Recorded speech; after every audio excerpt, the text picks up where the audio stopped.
जी बिल्कुल, इस वक्त मैं चपड़ार सेक्टर के बॉर्डर पर मौजूद हूं और ये बॉर्डर मैं इस वक्त जिस जगह पे खड़ा हूं ये बिल्कुल बॉर्डर का सिरा है। चंद मीटर के फासले पर आपको हमारा कैमरामैन दिखा सकेगा कि वो भारतीय चौकी जो है जो फायरिंग के दौरान पाकिस्तानी इलाकों पर बमबारी करती है वो मौजूद है। और पाकिस्तानियों की दीदा दलेरी देखिए कि पाकिस्तानी अपनी हदूद में खेतों में काम कर रहे हैं। भारतीय फोर्सेस की जानिब से जो पाकिस्तान पर हमले के दावे किए जा रहे थे, उसके बाद जब 2 तैयारों को गिरा दिया तो उन तैयारों को गिराने के बाद इस वक्त मेरा कैमरामैन अगर आपको दिखा सके कि सारे शहरी जो है वो बिल्कुल जीरो लाइन के पास यहाँ पर मौजूद हैं, काम कर रहे हैं, नॉर्मल ज़िंदगी गुजार रहे हैं। लेकिन भारत की गीदर भपकियों से जो है वो बिल्कुल भी खौफज़दा नहीं है।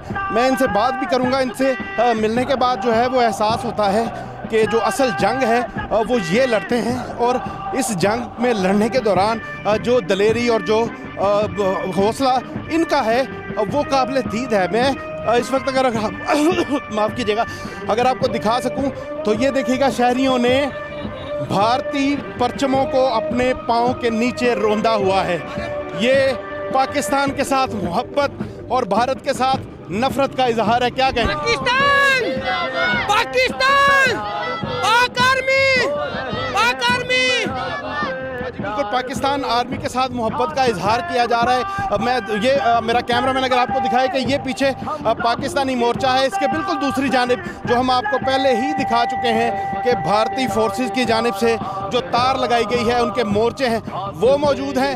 चंद मीटर के फासले पर 24 न्यूज़ मौजूद है, शहरी मौजूद हैं भारत के साथ लड़ने के लिए तैयार। जी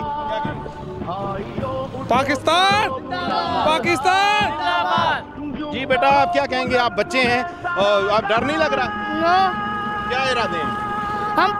हम इंडिया तो मानना चाहते हैं। जी बिल्कुल, बच्चे जो हैं वो मुस्कुरा कर बता रहे हैं कि हम इंडिया को मारना चाहते हैं। भारत की जानिब से अगर किसी किस्म की जो जारियत की जा रही थी उसका जवाब पाकिस्तान एयर फोर्सेस ने देकर ये साबित कर दिया कि पाकिस्तान एक एटमी कुव्वत होने के साथ साथ लड़ने का जज्बा भी रखती है। हर तरह का सवाल, हर तरह का जवाब दिया जा सकता है। पाकिस्तान पुरअमन मुल्क है, लेकिन अगर लड़ने की कोशिश की गई तो ये शहरियों के जज्बात आपके सामने हैं, पाकिस्तानी फोर्सेस का जवाब आपके सामने है। जी